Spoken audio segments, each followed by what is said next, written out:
Alors la gestion écologique est basée principalement effectivement sur l'arrêt des produits phyto, l'arrêt d'utilisation des produits phyto, mais c'est aussi la protection de l'ensemble des ressources sur un site, notamment l'eau, les sols, la diminution de la consommation d'énergie. C'est en fait une approche globale d'un site, d'un parc, d'un jardin qui doit être réalisée. Au-delà de l'arrêt des produits phytosanitaires, la gestion écologique, c'est vraiment une approche globale et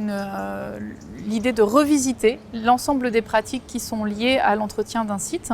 On a défini dans le cadre du référentiel de gestion écologique Éco-Jardin, qui est aujourd'hui cité dans le cadre du plan biodiversité et dans la dernière note du CESE sur l'intégration de la nature en ville,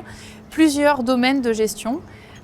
autour de la gestion écologique. Il s'agit de mieux intégrer le site au sein de son territoire, dans une trame verte et bleue plus large, et de penser à cette intégration. Il s'agit aussi de s'intéresser et de mieux connaître le sol, l'eau, les ressources en eau et sa disponibilité, la faune et la flore, pour pouvoir ensuite adapter la gestion à ces différents éléments et ces ressources naturelles limitées et à préserver. Et puis, c'est aussi tout ce qui concerne le matériel, les engins, les équipements qui sont présents sur les sites et aussi les fournitures qui sont mises en place, pour lesquelles il faut s'intéresser à leur justesse, leur pertinence sur un site et à leur cycle de vie, de leur production jusqu'à leur élimination. Enfin, il y a la question à la fois de l'accueil du public, car les sites en gestion écologique, quand on parle de jardin, on parle d'accueil et donc d'usage sur ces sites-là. Et puis les questions de la formation des jardiniers, qui est un des éléments les plus fondamentaux pour la mise en place de la gestion écologique avec l'acquisition de nouvelles compétences. Le plan Ecophyto est là, le plan Ecophyto 2 notamment a mis l'accent sur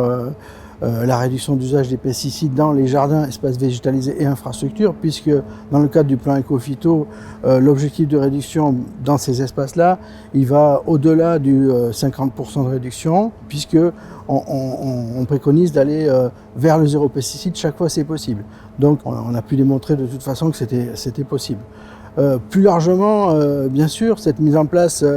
d'éléments et de leviers pour passer au zéro phyto dans les espaces, ça fait appel à une gestion écologique plus large. Et c'est pour ça que cette gestion écologique et sur cette présence du végétal en ville, on doit la favoriser. Et ça a été mis en exergue, notamment dans le cadre de l'action 2 du plan de biodiversité qui a été rendu public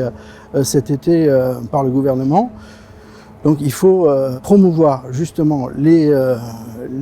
labels et les signes de distinction qui mettent en exergue les bonnes pratiques de ces collectivités qui arrivent à revoir complètement la gestion d'une surface pour la rendre complètement écologique. Quand on arrête les produits phytosanitaires,